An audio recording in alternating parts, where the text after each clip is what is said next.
Welcome to Nitpicking Nerds. Are your deck brewing juices just not working? Well, we got 10 super unique, crazy off-the-wall decks for you right now.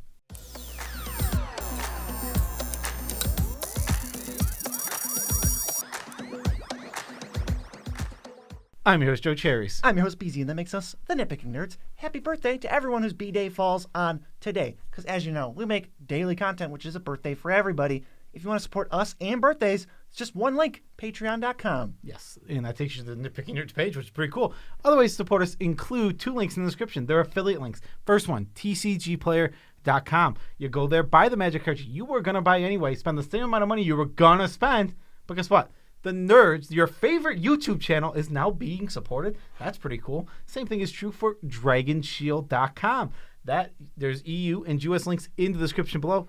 Go there, buy the best sleeves in the multiverse. Good sleeves. He's been waiting this whole time to do that.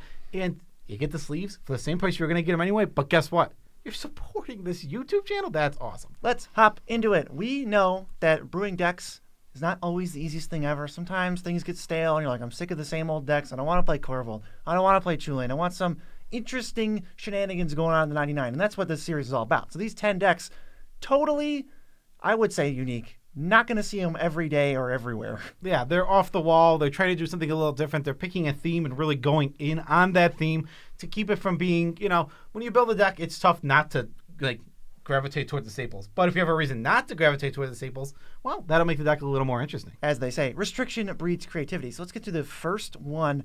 These are kind of just in the order we came up with them. We didn't really order them specifically, but this is the Sword of Deck. It is helmed by Sir Gwyn, Hero of Ashvale. So the Sword of cycle is Sword of Feast and Famine, Sword of Body and Mind, Sword of all the ones that are on screen right now that you're looking at, because I don't want to remember that. War and Peace, I remember this another one. There's 8 of them. There's 8 swords out so far, and you can play all the Sword of. If you really want to, there's Sword of other things that, like Sword of the Animus. Would not recommend. But that's not what this deck is about. So what we're going to do here, this is an Equipment Matters deck, but we're super focused on doing the swords. So one of the biggest things and best things here is we want double strike creatures. Now, double strike knights are going to be really nice as they double up and work with Sir Gwyn, but any double strike creature will really work because when a creature deals combat damage, when they have a sword, they do what the sword says. So double strike will make you do it twice. Yeah, and we have things like Halvar, God of Battle, who is a sword on the flip side who can help out if we don't need his first ability, but his first ability free equips all these swords. So if we have a double strike creature, we'll throw Feast and Famine on it, boom, float a bunch of mana, make people discard cards, or like Fire and Ice, draw 2 cards, shock 2 little things. And then another thing that works super well, extra combat steps. If you have extra combat steps and a double striker and it has swords on it, how are you not living the dream? Yeah, actually, something you forgot about Halvar, you said if you have a double striker? No. He makes them double strikers. He gives them double strike. He puts an equipment on a guy, and now that guy has double strike. Halvar is perfect for this deck. And the flip side is we don't have a lot of creatures. We're low draw. All right, let's play out the back side. And now whenever that creature dies, we'll just keep getting them back to our hand. Yeah, exactly. And pretty much our equipment suite is just the swords. So we want to find them every single game. Otherwise, we're not doing what we said we want to do. Enlightened Tutor, Steel Shaper's Gift, Stoneforge Mystic, Stone Hero Giant, Open the Armory, Go to Bandit Warlord, and Axguard Armory. Just a few of the ways to find equipments. Yes, we want tutors that specifically are going to get us artifacts, equipments. We want equipments. Obviously, this is let's find those stupid swords and get them on the battlefield. Some other ways to help equip: Pure Steel Paladin. If you have Metalcraft, 0 equipped. Also, when you cast those equipments, draw a card. That's awesome for this deck. Armored Sky Hunter attacks and he cheats stuff into play. Sigarda's Aid will let us flash in equipment and they'll auto-equip. And Arden Intrepid Archaeologist says you can move any artifact onto any one creature you want out of your equipments. Yeah, with any equipment deck, you always kind of get a little confused and like, well, I want this equipment here this turn, but then the next turn I want them all over here. But things like Arden and all these free equips, they're just like, okay, no. Everything is on its best creature at all times for free. Even though equip 2 isn't crazy, which is what all the swords have, I'm not going to pay 2 like 7 times. That's the key. Yeah, that's exactly the key. You're going to have to pay 2 way too much. Your creatures are going to die. There'll be board wipes, and you're going to have to re-equip, and it's going to cost you way too much mana in this deck to not be doing it for free. That's why Sir Gwyn is here, too. Sir Gwyn lets you free equip tonight, which is also just super nice. The mana that you're going to save with these cards is off the charts. It takes it from a cool idea to an actual functional deck. And I think one of the other cool things is we don't even have to worry about evasion. Every single sword has built-in evasion to help get the creatures through. And I think if you have any 2 swords on a creature, I don't know how you're not going to be able to attack somebody. Yeah, it'd be they'd have to have artifact creatures. That's how they block. Basically. Next, we have the Gyruda clone deck. So helming this deck is actually Gyruda. Oh. Now, we don't have to go with the even theme, but even does help us because obviously Gyruda cares about that when reanimating creatures. What's the difference between this deck and a regular Gyruda deck? Because obviously regular Gyruda decks have clones in them. The whole goal of this deck is cast Gyruda once and potentially win the game. Yep. So we want ways to re-trigger to start. Obviously, the first thing is there's 15 even mana clones to reanimate. Now, whenever you reanimate a clone with Gyruda, you make it Gyruda, then you put it back in the graveyard, and now you do it again in the top 4, and you hope to hit another clone. And then we have a bunch of ways to expand the number of cards we're milling, or do it again, or get double triggers. We have Panharmonicon, Conjurer's Closet, and Thassa Deep-Dwelling for end of turn shenanigans if we can't win that same turn. Mm-hmm. Well, if we can't win on our main phase, then we'll win on the end step. Because the goal is get enough Gyrudas to just mill everybody. So everybody has no cards in deck, we pass, and then we win. Because we draw last. Yeah, I like Thassa's Oracle. We might mill ourselves, and then we just hit Thoracle as the last thing we do. Play that. I also like Nightmare Shepherd. This is actually really, really good in this deck. So what's going to happen is Gyruda's going to bring back a clone. If you have Nightmare Shepherd on the field, you clone the Gyruda. Now, Legend Rule checks. All right, we have to get rid of that Gyruda clone.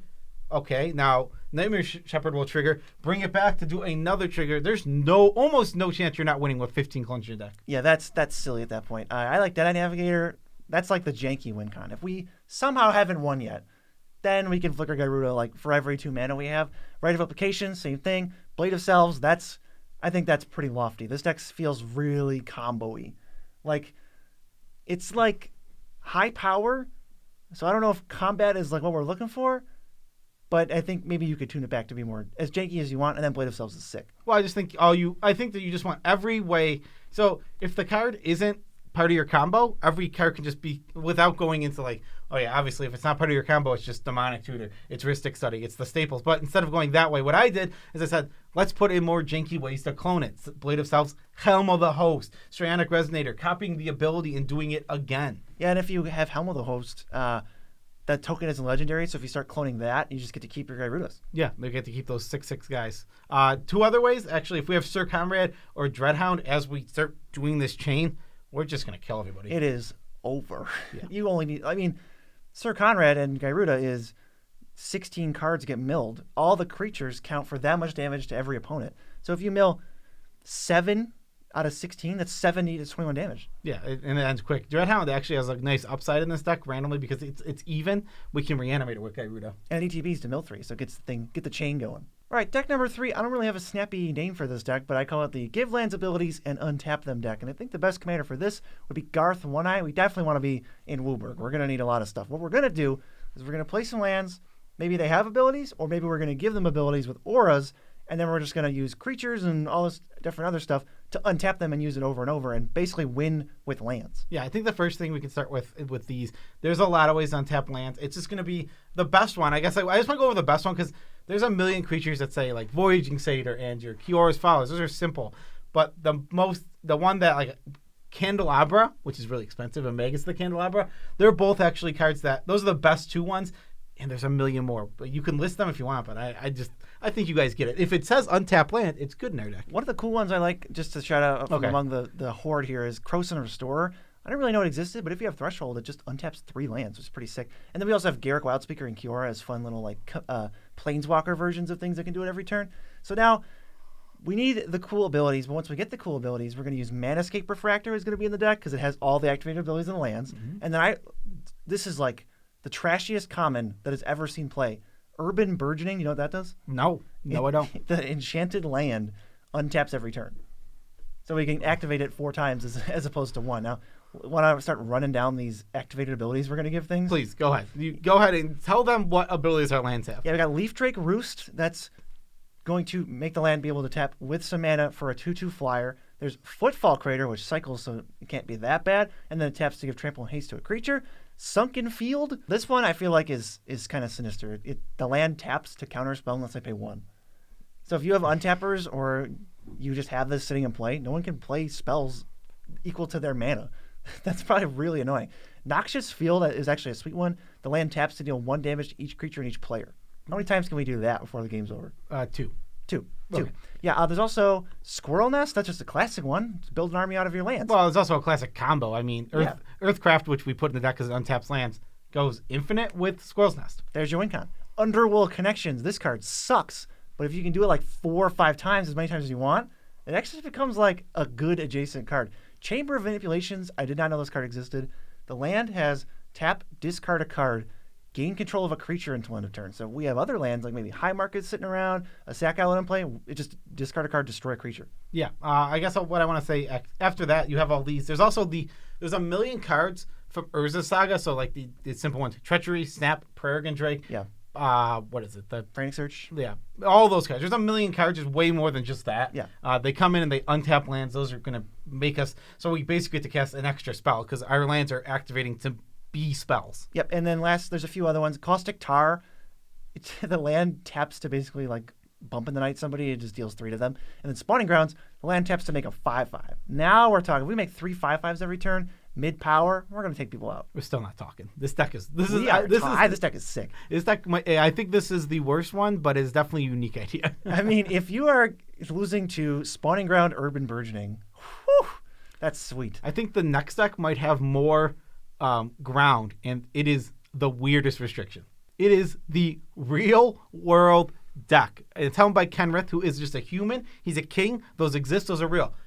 The thing is, the name of the card is what's important. The name of the card has to be a real thing that exists. Now, obviously, you can sometimes magic is applied. It's like, let's just say, for example, I'll look here, Fact or Fiction. The Fact or Fiction card is obviously magical and it's doing magical things, but Fact or Fiction exists. It's a saying. It's a saying that exists in the real world. Things that exist. So we're not referring to any location that doesn't exist. We're not referring to any creature type that doesn't exist. So we're kind of stuck to humans and animals. None of this humanoid Vidalcan stuff. It's all humans, animals, and sayings. Right. Things that are real. For example, farm to market. We have farms. We have markets. It's in the deck. Yeah. A wedding ring. That's really simple. There's things that exist. I mean, how far do we have to go? Cultivate and Farseek. Those are ramps. It's not like, mystical poop magic forest spell. Can't do that. That's not real. Training grounds. There's just training grounds. They exist. Smuggler's Copter. It's a helicopter owned by a smuggler. We have those. Assassin's Trophy. I cannot confirm. I'm almost certain they exist, but I could never confirm that. We have helicopters. We have helicopters, but I don't know if smugglers own helicopters. We just need one. It is certainly possible that no smuggler owns a helicopter. It's very unlikely. Let us know in the comments if you're a smuggler and you own a helicopter. We won't tell. Generous Gift, Fact or Fiction, Force of Will, kind of like expressions. Obviously, they exist. Fierce Guardianship, that's a thing people can do ad nauseum. You might think, wow, they're still reading cards. But yeah, that's a real thing. Yeah, ad nauseum is just a real thing. If doing something, ad nauseum means to do something over and over and over again, the same exact thing until the point of illness. Speaking of which, we're halfway done. Brain Freeze, Intuition, Acid Rain, Toxic Deluge, which is basically Acid Rain if you think about it. Council's Judgment, Gamble, Dig Up is probably my favorite one. Propaganda, nope, that's my new favorite. And Survival of the Fittest, it's a real thing. These all exist. Also, I wanted to say for Assassin's Trophy, I think of Dexter. We're currently in the middle of Dexter New Blood, which has 2 episodes left in the season, but I think of Dexter's Blood Slides. Yeah. That's his Assassin's Trophy, yeah. He's kind of an assassin. He hires himself. Tireless Tracker, Birds of Paradise, Noble Hierarch, which we commented. Joe's like, if it was a real hierarch, it wouldn't have any power or anything. I'm like, it has 0 power. It does have 0 power. Zero yeah, power. A noble hierarch is supposed to be hierarchs. Nobles exist and hierarchs exist. Yeah, but half the fun of this is going to be finding your own crap that it's like real, and then just take that restriction, and you can build any deck you want with it. Really, you could be 2-color, 3-color, but we went 5-color just to showcase some of the funnier ones. Yeah. Also, I think this is the last one I'll throw out here. Great Whale. Great Whale there are just great whales out there. Yes. Oh, actually, Generous Patron. How could I not do Generous Patron? We know Generous Patrons exist. We're living it. They're in our credits every single day. This next deck has the best name. It makes up for me having a terrible name for the Untapped Lands deck. It's the Commander deck because we are doing everything in our power to care about our commander, from the command zone, number of times it's cast, in play, mana cost, any 5-color commander you can play, or any 2-color partners that don't share colors, so that you're in 4 colors. But we're playing the Lieutenant cycle, Loyal Drake, Loyal Apprentice, Loyal Unicorn, Loyal Guardian, Loyal Subordinate. They say at the beginning of combat, if you control your commander, do something. Also, there's the cycle of cards from like C10 or whatever, that old set that goes, they all have +2/+2, and if you have your commander, they get +2/+2, and they do some other thing. Yeah, there's also there's the Bastion Guardian. Is that his name? Where it says it gives your commander +2/+2 and protects it. There's also, I think it's Guardian Augur. It's something like that, where it gives it hexproof. Indestructible haste and hexproof +2/+2s. Yep. There's also the Furio Echo, Imperial, Ingenesis, and Skullstorm sorceries that copy themselves equal to the number of times you've cast your commander, and they all do various different random things. Free commander spells. There's the Fog, Indestructible, Fierce Guardianship we just talked about, Deadly Rollick, and the Deflecting Swat. Yeah, they're all free. They're absolutely free when you control your commanders. There's the Wills, which there's Drowning Genes, which is an honorary will. Right. Wills are, if you control your commander when you cast it, you get both modes. They have 2 modes. You usually choose one. Control your commander when you cast it. Boom, you get both modes. You better be able to keep your commander in play because you're going to need it. We have the Familiar Cycle, Kedis, Kelith, Falthus, Estior, and Anara. They give random stuff to your commander. Kedis says, it deals damage to every opponent when it deals combat damage. Sometimes, it has like Ward 3, I think, for Estior or something. And they all do random stuff. Anara actually protects it. It gives indestructible. Yeah, so basically I need card that references our commander. So they're going to be commander exclusive cards. Gyruda Kudro also here because she cares how many times you cast your commander. Yeah, it doesn't have to be her. No, it doesn't have to be her. Usually it is, but it doesn't have to be. Right, Cloudwell's in here. And then one of my favorite cards that I've ever said the word commander on it, Flamekin Herald gives your commander Cascade. Oh, so you can hit a Commander Matters card off your commander. And the cycle I didn't even put on here because I must have forgot, the new set booster exclusive Vision cycle that flashes back equal to your commander's mana cost reduction. Yeah, there literally so many cards that reference your commander. It turns out commander has become a popular format, so we're getting a lot of commander exclusive cards. It's a very meta deck. All right, this next one is incorrectly named in the script. This is called Bananas because banana peels, they make you trip. Right. And every card in this deck can trip. Every card in this deck can trip, yeah, for sure. The restriction here, every single card in the deck has to be able to draw a card and has to say draw a card on it. Yes, in some way it needs to be able to draw us a card. So for our lands, we can actually 100% have our lands covered here. Well, who's the commander? The commander first is Omnath, Locust of Creation. He literally just enters the battlefield and draws a card. It's pretty simple. This is probably the spinniest wheel deck we're going to put on the 10 unique deck ideas series because it's just, how can you spin wheels more than this? Every card can spin wheels. Yeah, so we have the Canopy lands for Modern Horizons 2. Yeah, that's where they're from. Modern Horizons 2 and also the one off-color one, which is what they're named after. Cyclers, you have the 2-color cyclers. Mm-hmm. You have the 1-color cycle for 1. You have Sandbar cycle. You have the 1-color cycle for 2 generic. Mm-hmm. You have the 1-color cycle for 1 in a white desert. So you have the desert cycle. There's literally a ton of cycling lands. There's so many. A lot of our lands are going to intertap. That's the downside of this deck. We also have War Room that replaces itself. I wouldn't recommend this, but Bazaar of Baghdad does say draw a card on it. Bondur's Enclave also. Cryptic Caves. Cephalic Coliseum also allowing you to draw cards. Mikukoro, Gyre Reach, they kind of always go together. They both make each player draw a card. My favorite 2, though, MDFC's Valakut Awakening. It's a land that enters tapped usually, but on the other side, you get to draw a card. Same thing with Seagate Restoration. Oh, and that is just the lands. Muldrifter, Cloudblazer, Elite Guard Mage, Esper, Sentinels in here. That's drawing cards. Nezahal, Agent of Treachery, does say draw a card on it. Mindstone, Sad Robot, Commander Sphere, Letter of Acceptance. There's our ramp. Migration Path can draw a card or it can ramp us. And both Kozileks if we want to finish things off. Yeah, there's so much silly stuff in this deck. The key is you got to find, I want removal? Okay. Well, now my removal needs to say what? It needs to say draw a card? Uh-oh. We got some. We do have some. We have Kenless Transformation, which enters, makes something a 3/3, basically removing it from the battlefield because it has no abilities now. Draw a card. Mystic Confluence is a counter spell that lets you draw cards. There's Veil of Summer, Cleansing Wildfire, Dismantling Wave Cycles, which is draw a card, and then Wilt. It's naturalized its cycles. That one's rough. But we do have a board wipe. Chroma's Vengeance has cycling. Yeah, exactly. But so the whole key to this thing is making sure your cards say draw a card. I think this is up to discretion. The best payoff for this whole deck would be if you played Teferi's Ageless Insight and Hemerit's Archive. Hemerit's Archive. Both of those would be the biggest payoffs. Now, do they technically draw cards? Kind of, but kind of not. So I would say no, but they do say the word draw card on them. It is left up to the discretion of you. I think they're worth putting in because they do say draw card on them, and they are the biggest payoff your deck could ever want. They literally double the power of every one of your cards. That is true. I must be slacking with the names. This one is create lots of Kaldras. We all love Kaldra, but not the new one. The Phyrexian one's fine. But we like the old one, Shield, Sword, and Helm of Kaldra. They're like 1,000 mana to play and like 1,000,000 mana to equip. But if you do it, you get this ability to pay 1 mana and create a 4/4 Kaldra token, then equips all the artifacts to it. But what I want to do is I want to make a bunch of them. I look at it and I go, 1 mana for a 4/4, that's a pretty good rate. Even just, I've never seen pay 1 mana : make a creature. So let's go through the hoops of getting all of the Kaldra equipment on whatever. With Arden and Sakashima, who are our commanders, they basically just do it by ourselves. But Sakashima says the legend rule doesn't apply to our stuff. So that every Kaldra is just a 4/4, and they just keep going.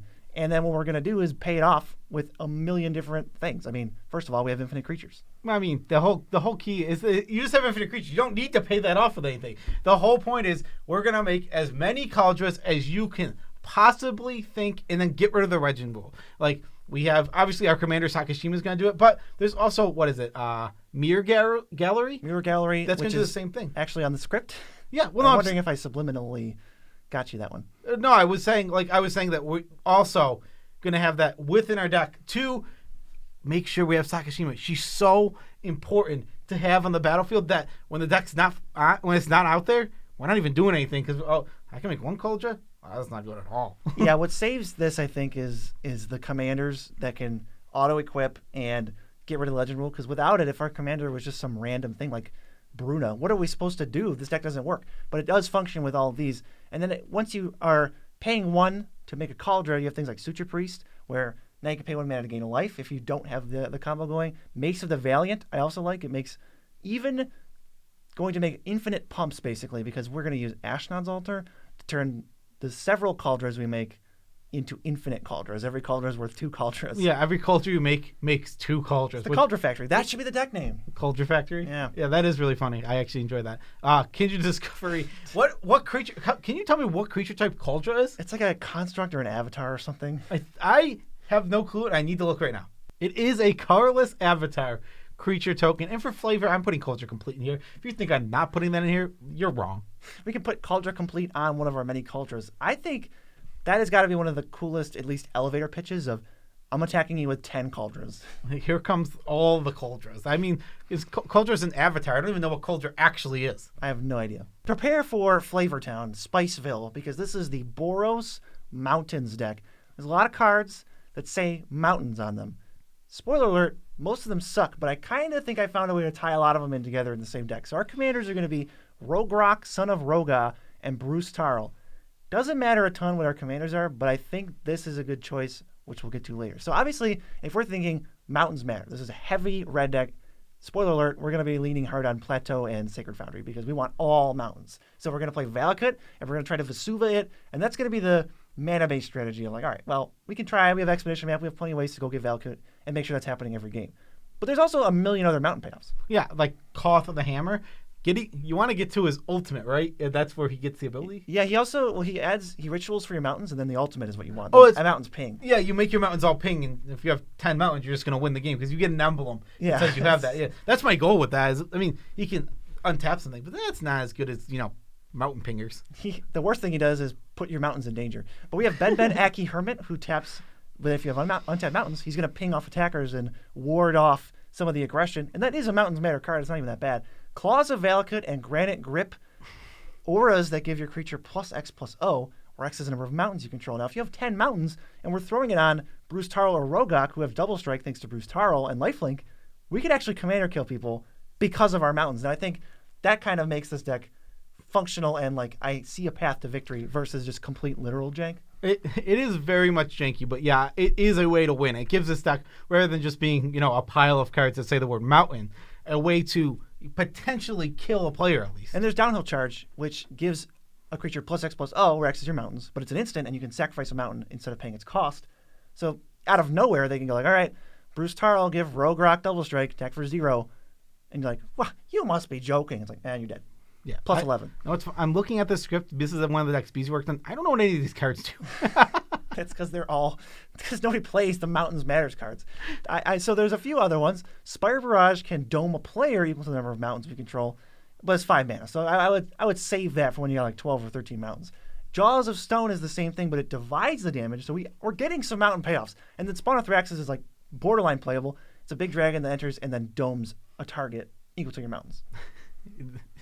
So we're getting big mountains. I'm sick of saying the word mountains. Borderline is a great way to put it. But there is a reason that we are Boros, and that is when I was looking up Mountains Matters cards. They all sacrifice mountains. I don't know why there are so many Magic cards that say sacrifice 2 mountains on them.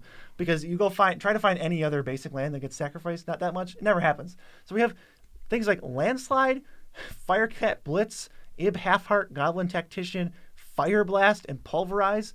Most of those are kind of well known, but Pulverize destroys all artifacts if you sacrifice 2 mountains for free. And some other side notes before we get to the real juice. Alpine Guide is a mountain matter, and Dwarger Hedge Mage also cares if we have 2 mountains. He wants a plane. He cares about planes, but we don't have those. We have 2 mountains, and we're going to destroy an artifact. But so we're going to actually actively sacrifice our mountains, despite being in a Mountains Matter deck, because we're going to play things like Faith's Reward, Cosmic Intervention, Brought Back, Savine's Reclamation, Sun Titan, and all of our fetch lands to go. I'll cast all these spells for free, get some actual value, turn it into like a reasonable Magic card, and then get the mountains back untapped usually, and cast more spells. The funniest thing that's going to happen when you play this deck is you're going to sacrifice all your mountains, and then someone's going to counter your face reward, and you're going to cry. That'd be amazing. I put myself in that position. That's You'd hilarious. be like, oh no, it's all gone. That's when you go, that's why I foretold this Cosmic Intervention. And then they counter that too. Yeah, then they counter that. And then you cry. You're dead in the water. This deck, I don't know. It looks pretty cool to me, honestly. I'm looking at it, and I think if we get like 3 more Mountain Matters cards, I might build this. It feels like For like a shuffle scuffle. I mean, obviously this is a fun deck, and this is to get the juices flowing for a deck idea. This is a little rough on the edges. I will say that one. Oh, you're gonna get people with Claws of Valakut for sure. Okay, Cherries, talk about rough around the edges. Why don't you walk us through this next one? Easily the least powerful deck on here. Yes, this deck. I don't even know if it's less powerful because some of the cards are powerful within themselves. Some of them. Unlike the Mountains Matter cards. Oh, Mountains is going to get you. Okay, so this is just weird counters. Now, I literally just went to a website. I think it was the MTG Wiki. They're awesome. Great website. We didn't actually mention that one. It's actually one we use a lot.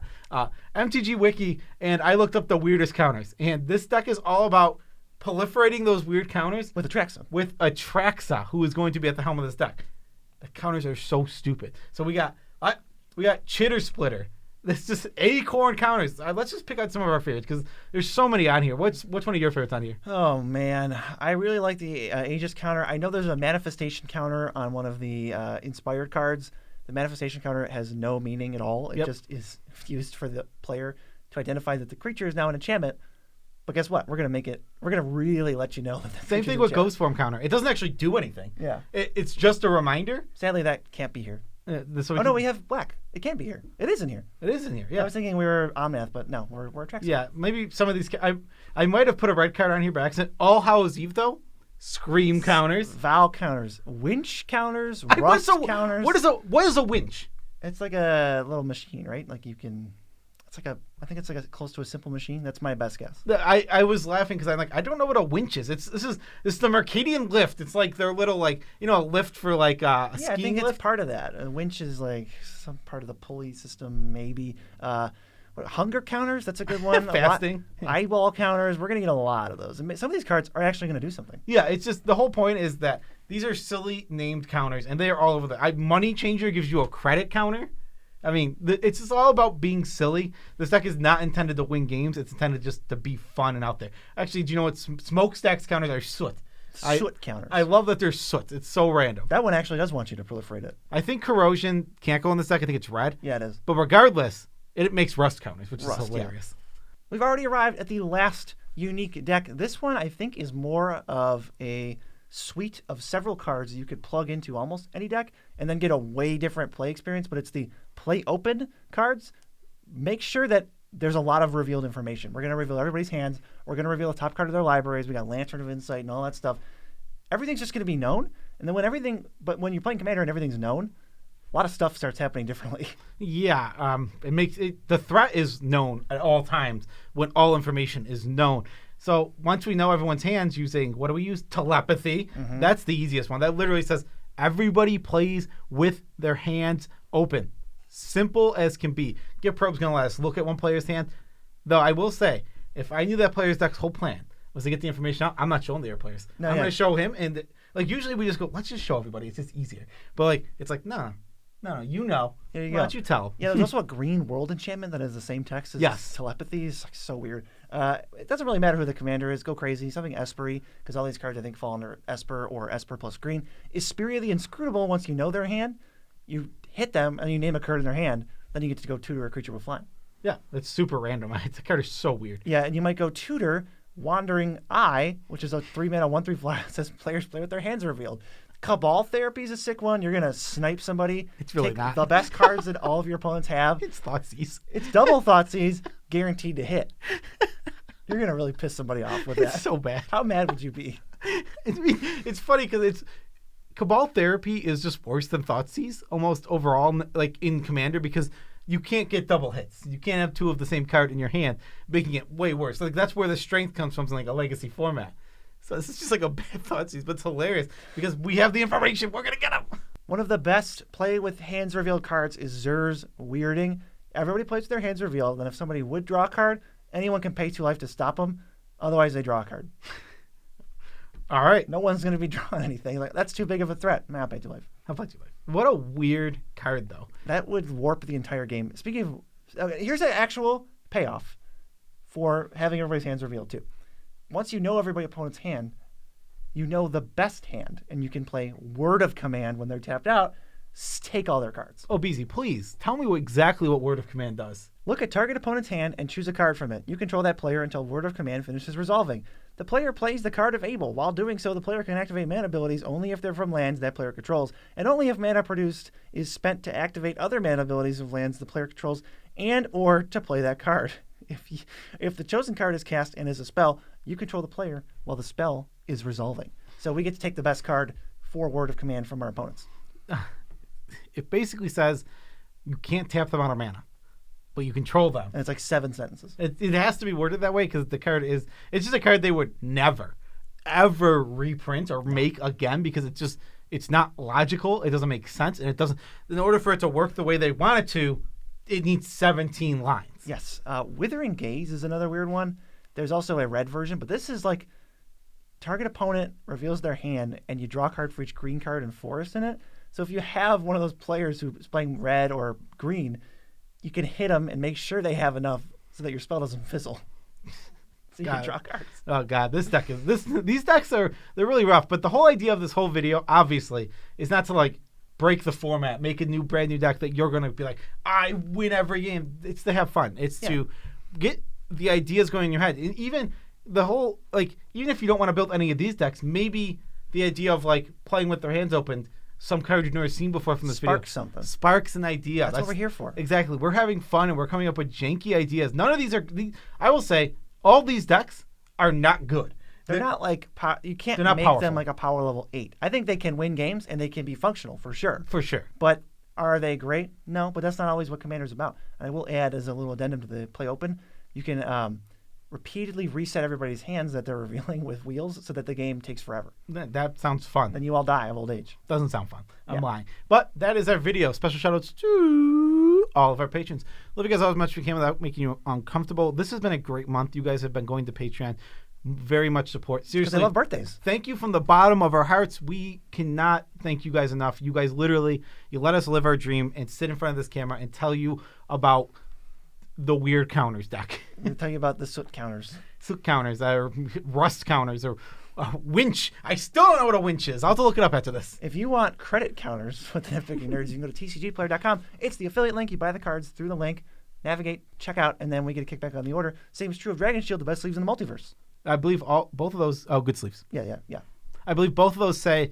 if we had a card, it would say, whenever... a player goes to tcgplayer.com using the affiliate link in the description and buys something from the website, put a credit counter on the Nitpicking Nerds. Put a credit counter. We will take all credit for this video. Do we have a tidbit, though? I did. It's definitely your turn. Hold on, let me scroll up. I think I had something in. So Twitter's an interesting place that exists. Yesterday, I was told that I am homophobic. Now that... A few problems with that. First thing, I'm gay. Beyond anything. And we tried... First, he made no logical sense. The person who was arguing his point was completely off base. But we've eventually broke the point down to this human is gay and transphobic and doesn't like the term LGBT because it lumps in gay people with trans people. Yikes. There was a bunch of stuff going on. I don't know. I think Twitter is really weird. I don't want to be on Twitter as much as I want to be on YouTube. I mean, obviously I like our YouTube community. I think the Magic community on Twitter is good. I just think there's a bunch of psycho people on like Twitter and Reddit. You can lump Reddit in with there too. Just it's the whole anonymity thing where you're just like, I can just be a toxic piece of garbage. It's like, but do you have to? That happens in the comment section of YouTube, but we're in full control of the comment section of YouTube. Yeah, we can block people on Twitter. I mean, it doesn't even bother me. It's just like, it's such an eye roll, and it does bother some people, which is kind of the part that bothers me. Like, I don't want people to have their day ruined by this stuff, but I can't do anything about it. People in our comment section are mostly all positive, nice. 95%. And there's a lot of constructive criticism, which, we take, like, because... Seriously, I love it. A couple weeks ago, what happened is we recorded Scuffle Shuffle, and the camera... the lighting looked off in the room because the camera settings were different when we went to Scuffle Shuffle. People mentioned in the comments like, "Oh crap, didn't even realize that. That's our bad. We need to fix that. Thank you for pointing that out. Constructive criticism is awesome. Now, you guys suck and you do bad videos is not useful." What was our favorite one? What was our favorite? Oh man, we had a favorite negative comment. It was 4 words. Skinny nerd, fat depression. That was one of my favorite comments we've ever gotten. Yeah, recently we just got one of the guys like, channel that thinks that Grave Titan is bad, you guys are laughable and wrong or something. I'm like, your comment, I just like said, I said, thanks. I said something like, your comment is just rude or something like that. I don't know. It is also, we can't go and like give back the same negative energy to comments because it doesn't look good. It's like kind of stupid to their level. So we just mostly, we'll shadow ban you, I guess, if you... You got to be real rude. But the lesson is, find the line between constructive criticism and being a jerk, and then never cross it. It's just the problem isn't like we don't just ban people. We ban people for being extremely rude, extremely toxic, offensive, and repeated. And offensive. Offensive is one we'll ban you for right away. Yeah. But the other two, it's like it's repeated. It's like you're repeatedly rude. You're repeatedly a jerk. When you do stuff over and over again, I can't have you in the comment section because you're making our comment section of our videos, which is part of our video, a worse place to be, and we don't want that. I mean, that's what the Discord is too. We're just trying to foster a community where everybody feels safe and happy, and everybody can be reasonable people and communicate and just enjoy themselves without having to worry about stuff. Peace out, Tribe Scouts.